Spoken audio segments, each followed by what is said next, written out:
Ճերմակ Սարյանի մոտ Լևոն Թոքմաջյանը հաճախ է գալիս։ Մարմարն է մաքրում, վարպետի հետ զրուցում արվեստի վրա ժամանակի անզորության մասին։ 1986-ին, երբ արձանը բացվեց, 4 կողմից քանդակագործը միայն քննադատություններ լսեց։ Այդ ինչա ոտաբոբիկա, այդ ինչա բանա հաղթանդամ, պարզեց, որ ես ճիշտ եմ եղել, որ Սարյանը ոչ թե ես անձ էր եղել, այլ եղել էր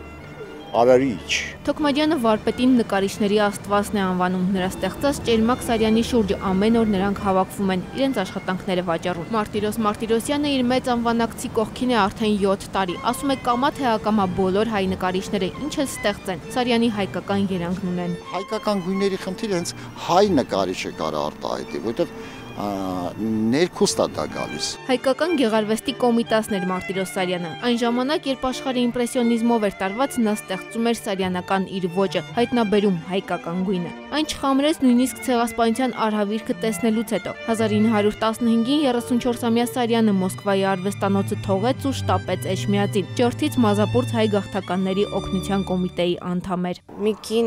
այդ պատերի մոտ նստած ամեն օր իր երեխաներից մեկին կորցնում էր եւ վերջինին արդեն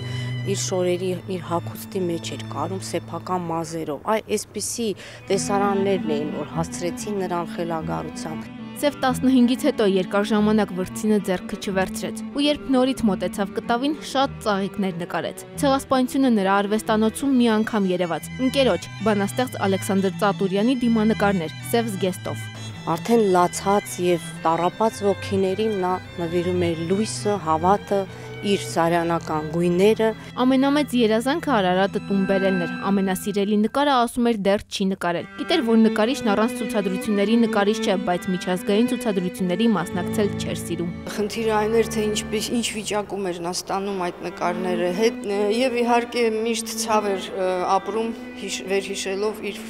Փարիզյան շրջանի բոլոր նկարները, որոնք մեծ մասայրվեցին տունդարձի ճանապարհին։ Վարպետի կտավները այժմ Մատենադարանում են պահվում։ Սարյանի տուն-թանգարանը նորոգման փուլում է։ Արվեստանոցն ու տունը, որտեղ ապրել է, վերաբացումից հետո հուշային հատված են լինելու։ Թանգարանի նորակառույց 4-րդ հարկում էլ երեխաների ուսումնական ստուդիա է կառուցվելու։ Նաև ժամանակավոր ցուցադրությունների սրահ կլինի։ Վարպետի նորաշունչ տուն-թանգարանը դռները կբացի ճիշտ 1 տարի անց։ Նրա հաջորդ տարեդարձին։ Անի Հակոբյան, Ավետ Տավյան, ժամը լրատվական։